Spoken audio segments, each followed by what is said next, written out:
अगर हम ईमान ले आए तो हमारी सरदारी खत्म हो जाएगी और हमारे माली फायदे छिन जाएंगे।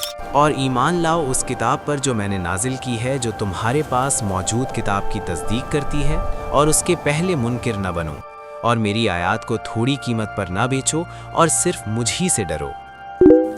मदीना के यहूदी उलमा तौरात में नबी करीम सल्लल्लाहु अलैहि वसल्लम की सिफ़ात पहचानते थे।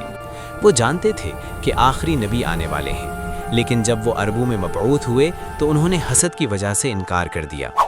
उनके दिल में ये खौफ बैठा हुआ था कि अगर हम ईमान ले आए तो हमारी सरदारी खत्म हो जाएगी और हमारे माली फायदे छिन जाएंगे। इसीलिए अल्लाह ने फरमाया कि मेरी आयात को दुनिया के थोड़े से फ़ायदे के बदले ना बेचो।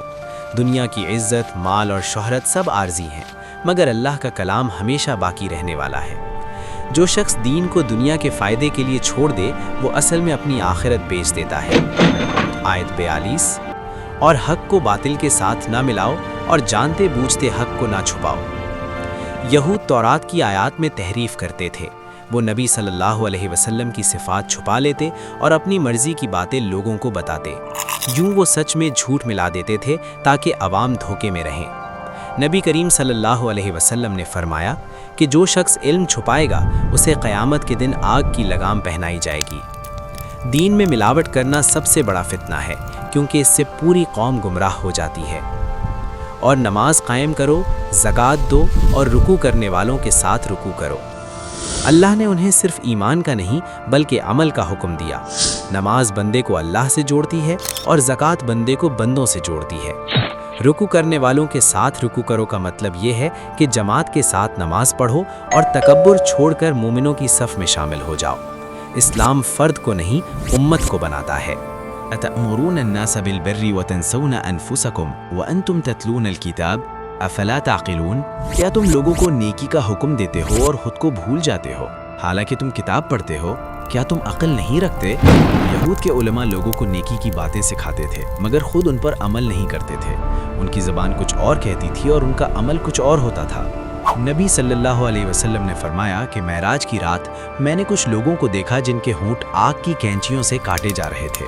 वो लोग थे जो दूसरों को नेकी का हुक्म देते थे मगर खुद अमल नहीं करते थे। सबसे पहली इस्लाह अपने नफ्स की होनी चाहिए। आयत 45। वस्तईनु बिस्सब्रि वस्सलाह व इन्नहा लकबीरतुन इल्ला अलल खाशिईन।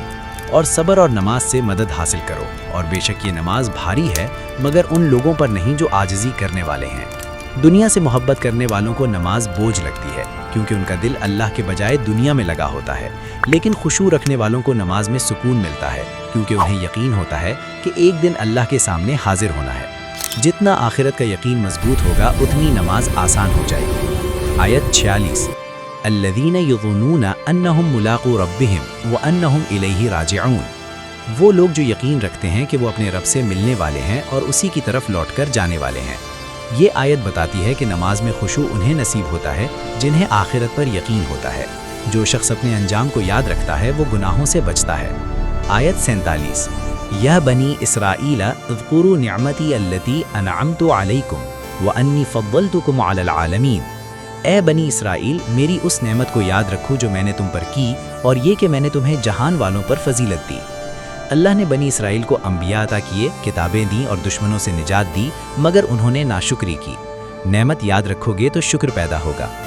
आयत 48। वत्तक़ू यौमन ला तज्ज़ी नफ्सुन अन नफ्सिन शैअन वला तुक़बलु मिन्हा शफ़ाअह। और उस दिन से डरो जब कोई जान किसी जान के कुछ काम न आएगी और न सिफारिश कबूल की जाएगी। यहूद अपने नसब पर फ़ख्र करते थे। अल्लाह ने बताया कि क़यामत के दिन न नसब बचेगा न ताल्लुक़, आखिरत में सिर्फ अमल काम आएगा। आयत 49। वइज़ नज्जयनाकुम मिन आलि फ़िरऔन यसुमूनकुम सूअल अज़ाब युज़ब्बिहून अब्नाअकुम व यस्तहय्यून निसाअकुम। तर्जुमा, और याद करो जब हमने तुम्हें फ़िरौन वालों से निजात दी जो तुम्हें बदतरीन अजाब देते थे, तुम्हारे बेटों को ज़बाह करते और औरतों को ज़िंदा छोड़ देते थे।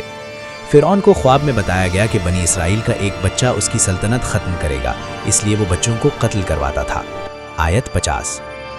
वइज़ फ़रक़ना बिकुमुल बहर फ़अंजयनाकुम व अग़रक़ना आला फ़िरऔन व अंतुम तंज़ुरून।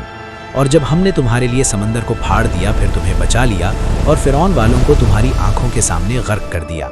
हज़रत मूसा अलैहिस्सलाम ने असा मारा तो समंदर दीवारों की तरह खड़ा हो गया, بنی اسرائیل پار ہو گئے اور فرعون اپنے لشکر کے ساتھ ڈوب گیا۔